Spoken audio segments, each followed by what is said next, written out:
बोलिए मधु जी ग्वालियर है क्या? मधु जी ग्वालियर है? षटखंडागम ग्रंथ। हाँ,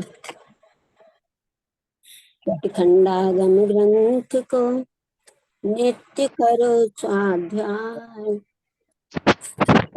बंद के नाश का ये श्रेष्ठ उपाय।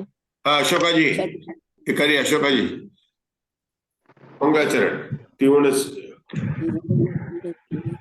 त्रिभुवन सिर से हरिये भव भेद पादुलिक प्रतिपणम सिद्धे जीवठान सो संबीचूलियम मोक्षम पण नवदु अट्टवीसा चौतीय नवदीय दोर्निण पंचे बावन्न हीण बीसै पैड़ी विनाशेन ते होती सिद्धा अरंतवासियतम गणर्देवे गंतियम सम्मम पणमामि बत्तिजुतो सुदनान महो वही शिरसा तीर्थंकर श्रुताय नमो नमः।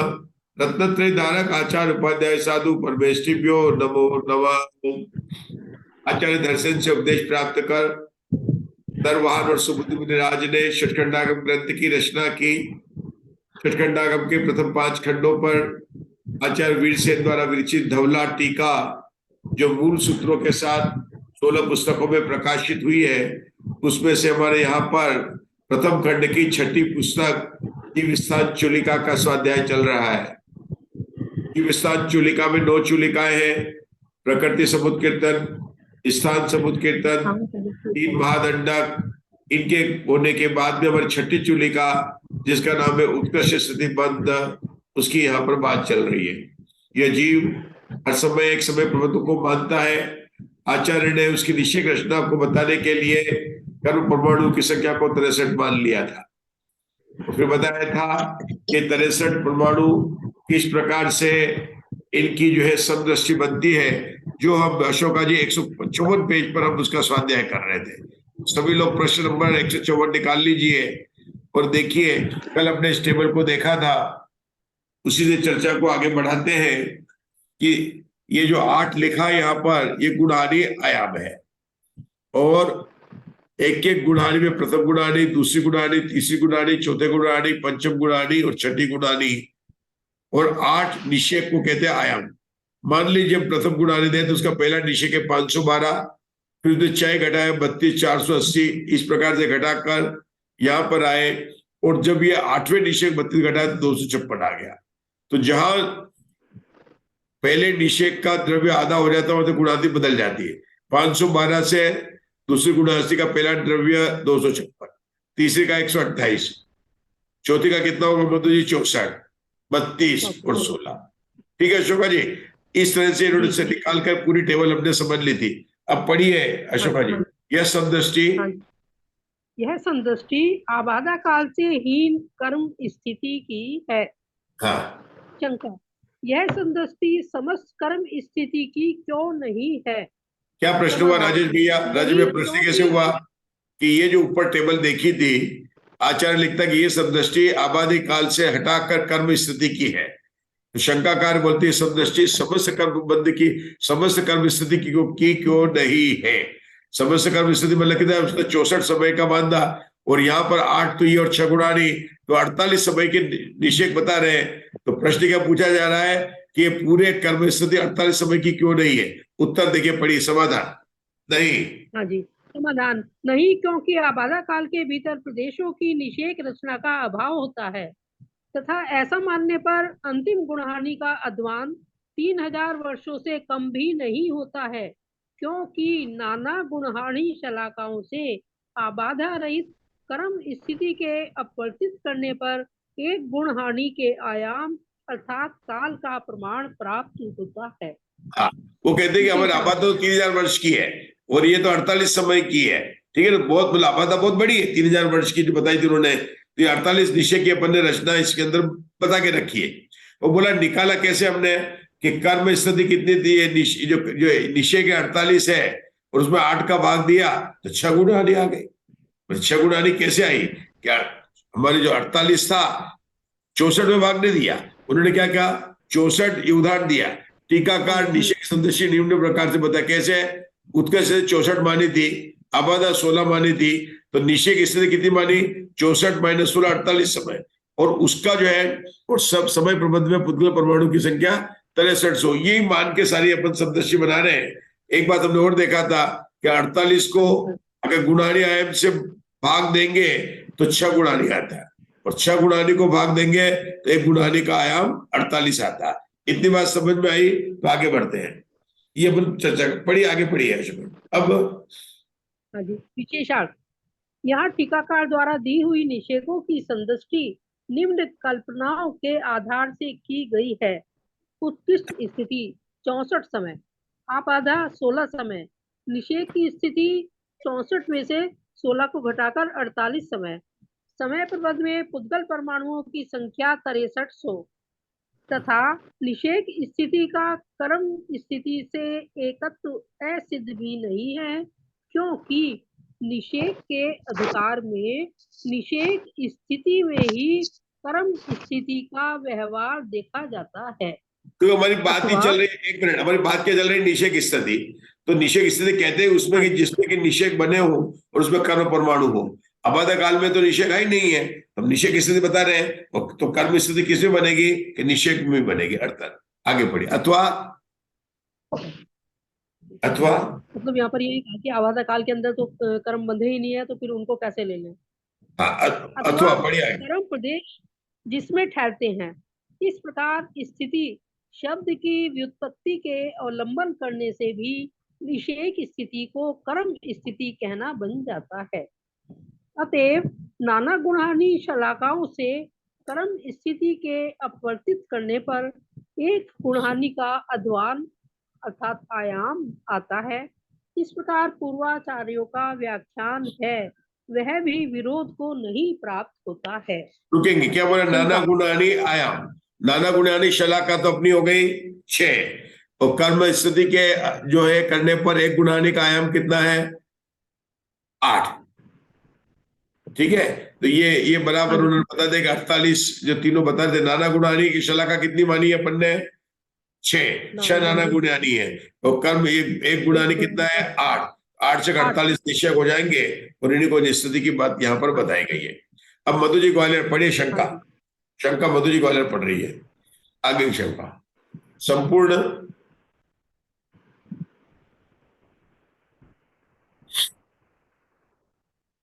उनके शायद इंटरनेट की प्रॉब्लम है। कुसुम जी आप पढ़िए।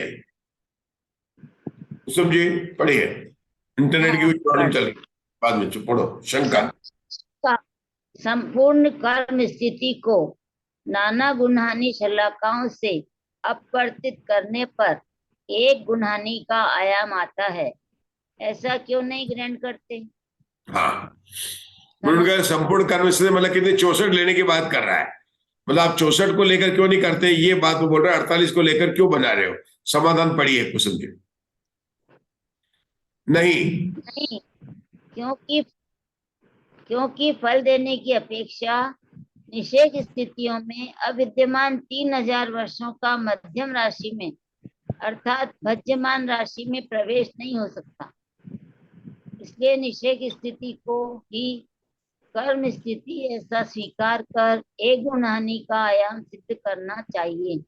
सारी चर्चा चल रही है कि निषेक स्थिति को आप कर्म स्थिति क्यों कह रहे हैं, कि हम इसलिए कह रहे हैं कि वहां पर जो है कर्म परमाणु पड़े, इसलिए कह रहे हैं। मतलब यहाँ निषेक रचना में जो निषेक है उसी का नाम कर्म स्थिति है, ठीक है ना। लेकिन जब हम स्थिति बंद में बात करेंगे तो 64 समय बताएंगे।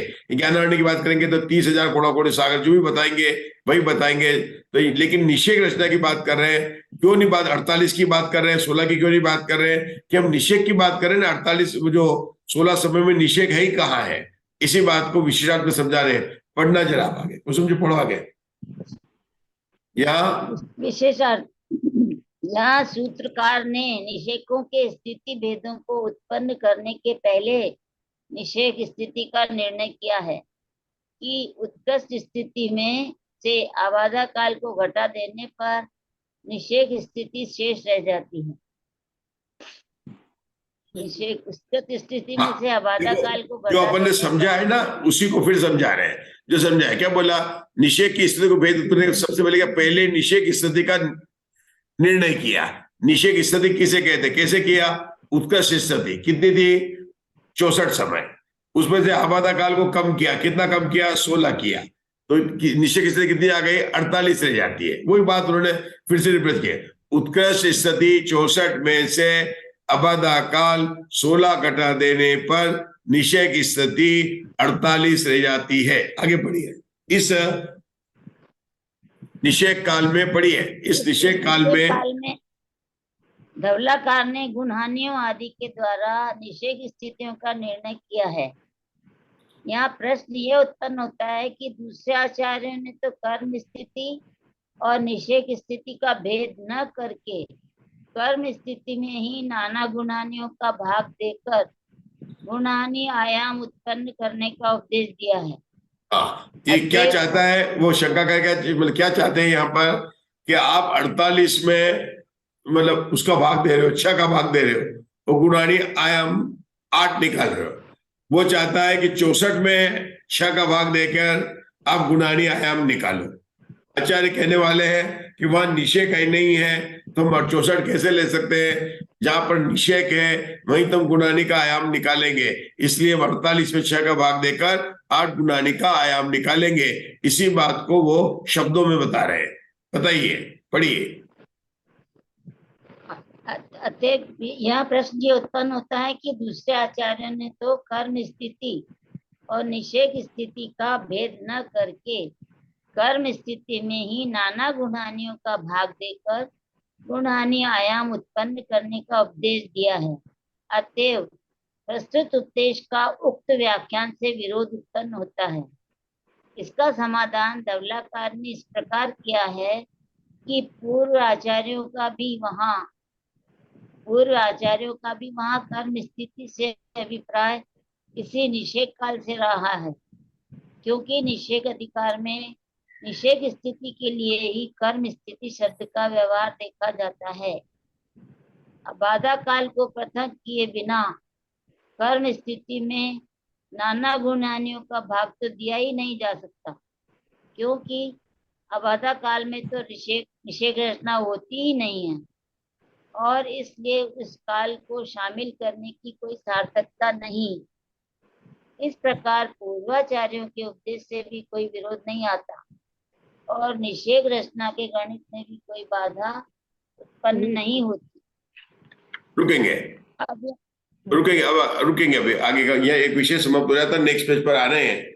उसके पहले जो अपन ने पढ़ा है उसकी जो है आज जो अपन ने पढ़ा उसमें शंकाकार का यही था कि आपने नाना गुणानी 6 मानी, नाना गुणानी पर कल निकाली थी, 14 निकाली थी अपन ने, किसकी निकाली थी, दर्शन मोहनी कर्म की, और फिर उसमें जो 3/7 किया था और 6 गुणानी निकाली थी अपन ने, 11 मोहनी कर्म की 6 आनी निकाली थी। कल बात आई थी पल्ले के लिखा था ना, पल्ले अपन ने 65,536 माना था, उसकी अर्धच्छेद 16, उसमें तो वर्गशिलाओं के अर्धच्छेद 2 घटाने पर 14 आई थी, और लेकिन वो तो दर्शन मोहनी की है, तो 11 वर्णी करने के लिए 3 सप्तमंश किया था और उसकी जो 6 गुणानी आ गई थी। तो अब ये 6 गुणानी को अपन 48 निषेकों में भाग दे रहे हैं, तो शंकाकार बाबा बोल रहा 48 को 64 में क्यों नहीं दे रहे हैं, तो बोला कि भाई वहां पर निषेक रचना ही नहीं, तो हम कैसे भाग दे सकते। और अगर दूसरा बोलता है कि अगर वो भाग देंगे तो भी बहुत बड़ी संख्या, 3000 वर्ष की समय है ना, वहां पर तो बहुत बड़ी संख्या है, तो वहां पर तो ये सब जो है अंतिम गुणानी जो है उसके भी आयाम को हमें प्राप्त नहीं होगा। मतलब चूंकि यहाँ पर निषेक रचना की बात है, तो निषेक रचना में कर्म स्थिति को ही जो निषेक है उसी को कर्म स्थिति कह रहे हैं, बस इतना ध्यान रखना। शंकाकार किसको पकड़ रखा, कर्म स्थिति मतलब जो उत्कर्ष स्थिति बंद है उसकी बात है। उन्होंने बताया कारण क्या समझाया मधु जी ग्वालियर, कि वहां पर निषेक रचना ही नहीं है, हम उसको निषेक कहेंगे ही नहीं, हम तो निषेक वहां कहेंगे जहां पर निषेक रहते हैं। ठीक है ना, ये बात बताया उन्होंने। चलिए आगे बढ़िए राजेश भैया। चलिए मैं आपकी किताब, चलिए मंजुला जी, मंजुला जी। नहीं मैं आपकी किताब से पढ़े थे। अब यहाँ निश्चय क्रम को कहते हैं वह इस प्रकार है। नाना गुण हानि का प्रमाण जो गच्छ तत् प्रमाण 1 से लेकर दुगनी दुगनी संख्या लो और उसका योग कर लो। इस संकलन का जो फल आवे उससे समय प्रबंध में भाग देने पर जो लब्ध आएगा उससे पूर्वोक्त दुगुण क्रम के अंतिम आदि धन में गुणा करने से क्रमशः प्रथम द्वितीय आदि गुण स्थानियों का प्रथम द्वितीय द्रव्य गुण प्राप्त होता है। आप पहले ही बता चुके हैं ये तो उदाहरण। हाँ, देखो अब क्या बता रहे हैं, जो अपने टेबल देखी थी ना, तो उसमें अलग अलग लिखा है, 512 लिखा है, 480 लिखा है, अपन ने 6 लिखा, 32 लिखा है। ये कैसे आता है उसको डिराइव करने के लिए अपने को आचार्य फॉर्मूला बता रहे हैं। मतलब अपन ने अभी पूरी टेबल बना ली, अपने को ये तो पता चल गया कि 6300 है, अपने को ये पता चल गया दर्शन मोहनी कर्म की गुणहानि 6 है, निषेक 48 बच्चे अपने 16 समय की अवधा अपन ने मान ली, तो अपने बोले गुणहानि का आयाम 8 आ गया। ठीक है ना, ये सब मान लिया अपन ने। और 63 तो परमाणु माने तो 6 गुणहानि मानी, तो वो भी मान लिया कि पहले का 3200 1600 द्रव्य आधा आधा होता जाएगा, तो वो बात भी मान ली। लेकिन जो आपने निषेक रचना बताई और ये जो निकाले चय, इसके निकालने के फार्मूला क्या है आचार्य, तो जो टेबल में बताए ना उस टेबल को ही समझा रहे हैं। तो कैसे समझाएंगे कि आपकी 6 गुणानी है ना और दुगनी दुगनी हो जाती है, तो 1 2 4 6 8 आधी आधी होती जाती है, तो ऊपर चलेंगे तो दुगनी दुगनी होती जाती है, तो उन सबको जोड़ लो। ये बोला उन जोड़ लो, 64 आएगा। वो कितना आ जाएगा सवाई? 64 आ गया। ये देखो 1 2 4 16 और 32, ठीक है ना। ये नाना गुणानी का सब द्विगुणी द्विगुणी होने जा रही है, तो इनका टोटल कितना आ गया? 63 आ गया। इस 63 को अगर हम सब कर्म प्रमाणों में भाग दे देंगे तो संख्या आ गई 100। तो ये क्या हो गया? पहली जो अंतिम गुणानी छठी उसका द्रव्य आ गया। तो दूसरे का कितना आएगा? डबल हो जाएगा, 200 400 600 800 1600 3200। तो ये निकला था। आचार्य ने हमें यहाँ पर एक फॉर्मूला बता दिया कि 1 2 3 4 5 6 हुआ था, क्या था उसमें दुगना दुगना हुआ था, 6 गुणानी थी, पहली से दुगनी हो गई, चौथी द्रव्य दुगना है 63 है, कुल द्रव्य कितना है? 6300। शलाकार टोटल कितनी हो गई? 63। तो पहले का निकालना है तो 1/63, दूसरे का निकालना 2/2 दुगना तिगना चौगुना, इस तरह करेंगे तो ये 100 द्रव्यों के 63 परमाणु को 6 गुणानियों में कैसे म्यूट कर लीजिए। दुगना हो जाए, तो ये यहाँ पर उन्होंने आचार्य ने एक सूत्र के द्वारा हमको समझा दिया। ठीक है, अब यहां से पढ़ना इस गुणहानियों के, बड़ी राज में इस गुणहानि के कहां पर है पंडित? यहाँ दिखाई नहीं दे रहा।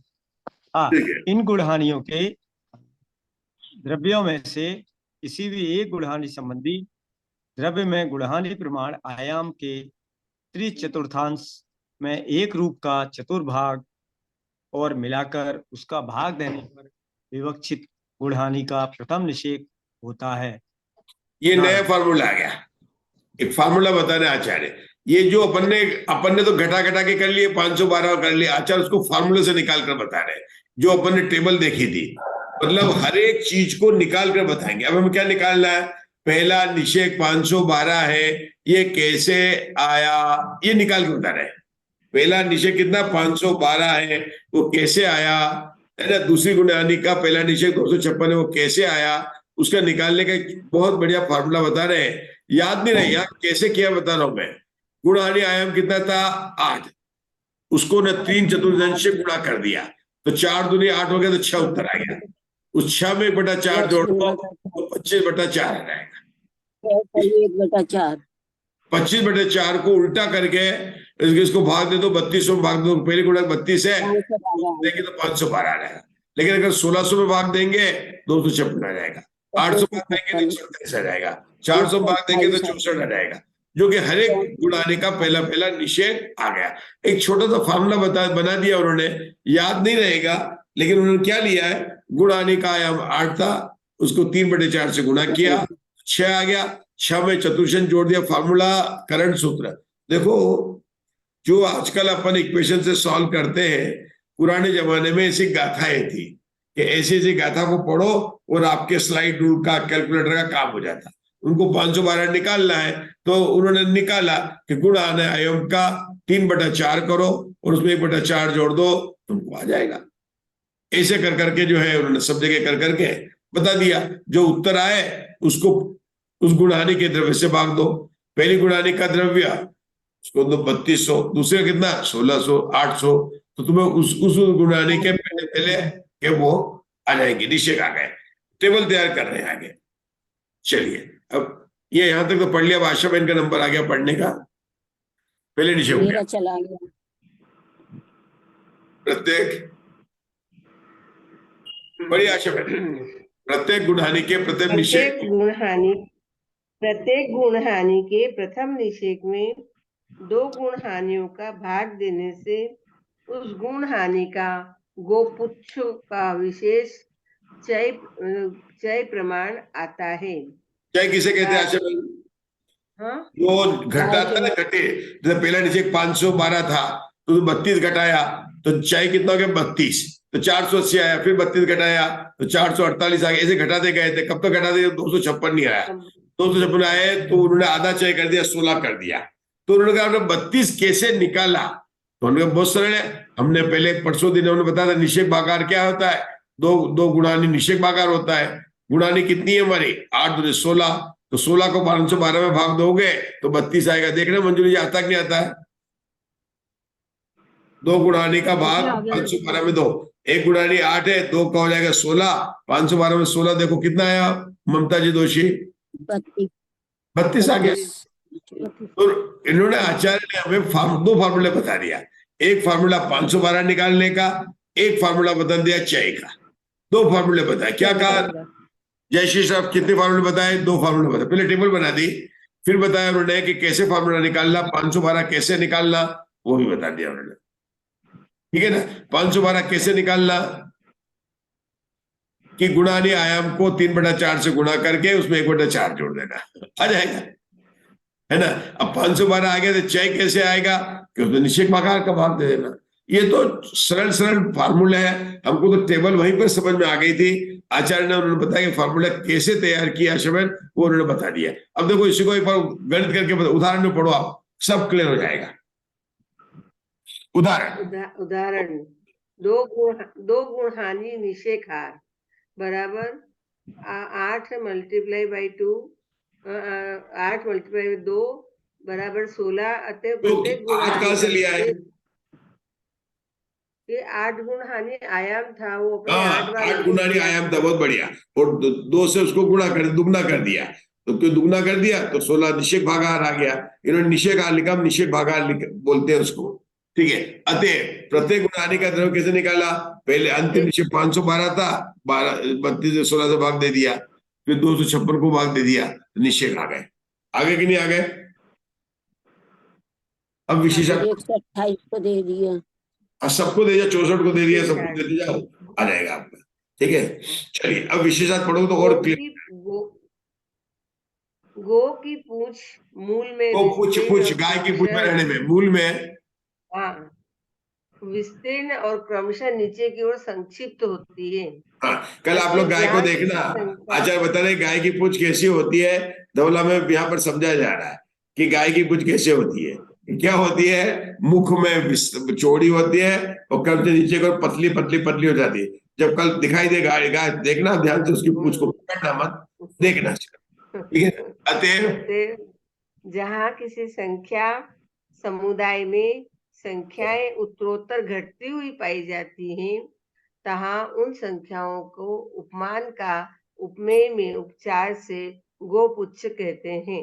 ये गोपुच्छ क्यों कह रहे हैं? तुम उपमा दे रहे हैं। क्यों उपमा दे रहे हैं? जहाँ संख्याएं क्रमशः घटती जाती है, उत्तरोत्तर घटती जाती है, तो उसको गोपुच्छ नाम की उपमा दी। जैसे मधु जी ने पहले पल्ले की उपमा दी, सागर की उपमा दी, ये भी उपमा हो गई। कौन सी उपमा हो गई? गोपुच्छ की उपमा हो गई। आगे बढ़ो आशा। उन संख्याओं के बीच में जो व्यवस्थित हानि प्रमाण होता है उसे विशेष या चय कहते हैं। ये समझाइए क्या हो गया कि संख्या के बीच में जो जैसे 512 और 480 के बीच में जो हानि हुई, उसके प्रमाण कितना था? 32 था। उसका क्या नाम है? चय। दूसरा नाम क्या? विशेष। तीसरा नाम क्या? प्रचय। चौथा नाम क्या है? उत्तर। 2 नाम यहाँ पर आए, 2 नाम कर्मकांड पर और मिलेंगे। यहाँ पर दो नाम है, विशेष चय। दो नाम उनके बोले, प्रचय और उत्तर। चय कहो, प्रचय कहो, उत्तर कहो, विशेष कहो, एक ही बात है। 512 में से 480 हुआ तो 32 की बात यहाँ पर आ गई। अब मेरे ख्याल से समय तो होने वाला है, लेकिन पढ़ लेते जब तक नहीं आता मैसेज। हाँ चलिए आगे पढ़ो। पुनः प्रथम निषेध की एक कम गुण हानि प्रमाण स्थानों में रखकर उनमें से एकादि एकोत्तर क्रम से गोपुच्छों के विशेषों को यथाक्रम से घटाने पर द्वितीय तृतीय आदि निषेध प्राप्त होते हैं। उदाहरण दिया, गुण हानि बराबर 8। अब एक क्या, एक 6 घटाए 7 आए, ठीक है ना। अतएव गुणानियों के द्वितीय दिन निषेध इस प्रकार होंगे। पता नहीं कैसे बढ़ाया, देखो यह पहला निषेध 512 था, 32 घटाए 480 आ गया, ठीक है ना। अब 512 सब जगह लिख दिया, ये अलग अलग तरीका।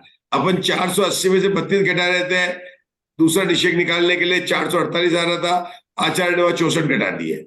यहाँ पर सब जगह 512 में से कितने घटाए, कि प्रत्येक निषेध में से कितना घटाना, एक तरीका ये है। या दूसरा तरीका क्या था कि 480 में से 32 घटाया 448 आया, 448 32 घटाया 416 आया, ऐसे करते रहो। ये आचार्य ने उसको क्या क्या टेबल बना के बता दिया। 512 8 जगह लिखा, 6 दुगना कर दिया, 32 64 96 और 1 2 32 1 6 64 2 6 96 3 6 4 6 5 6 6 6 और 7 6, ये उन्होंने 7 6 बढ़ाया। 7 का मतलब समझे कि 256 होगा, उसमें 7 बार उसमें घटाना पड़ेगा। इसलिए कितने बार घटाना पड़ेगा, 8 - 1। क्यों कि 1 2 3 4 5 6 7 8 लिखो तो 1 और 2 के बीच में 1 2 और 3 के बीच में 1 बार घटाया तो कुल 7 बार आ जाएगा। ये उन्होंने निकालकर संख्या बता दी है, जो कि सरल है।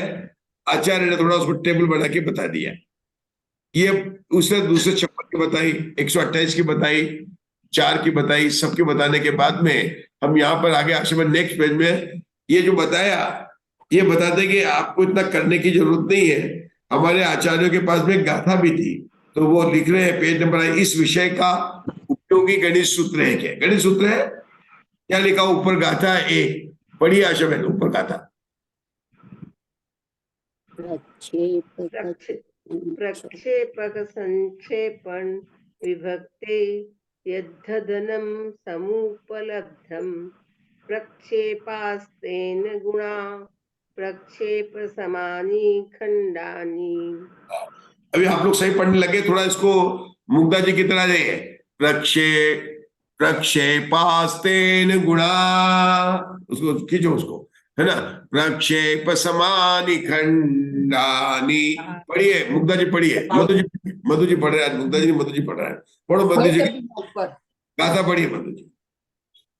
प्रक्षेप कंस क्षेपेण विभक्ते यद्धनं समुपलब्धं प्रक्षेपास्तेन गुणा प्रक्षेप समानी खंडानी। रुकेंगे, अभी जो बता रहे ना आश्रम में, क्या बता रहे, प्रक्षेप बता रहे। प्रक्षेप में उसको डालना, कितनी डालना, ठीक है ना। उसका करण सूत्र पढ़िए, पढ़िए हिंदी में पढ़िए आश्रम। यदि किसी राशि के विवक्षित राशि प्रमाण खंड करना हो तो उन खंड प्रमाणों को प्रक्षेपकों को जोड़ लो और उससे राशि में भाग दे दो। इस भाग से जो धन लब्ध आवे उससे उन प्रक्षेपों का गुणा करने से क्रमशः प्रक्षेपों के प्रमाण खंड प्राप्त हो जाएंगे। इसी ये करण सूत्र है। इसको मैं अगले स्वाध्याय सेशन में समझेंगे। अभी अपना समय हो गया। बोले भगवान महावीर की जय, बोले भगवान महावीर की जय।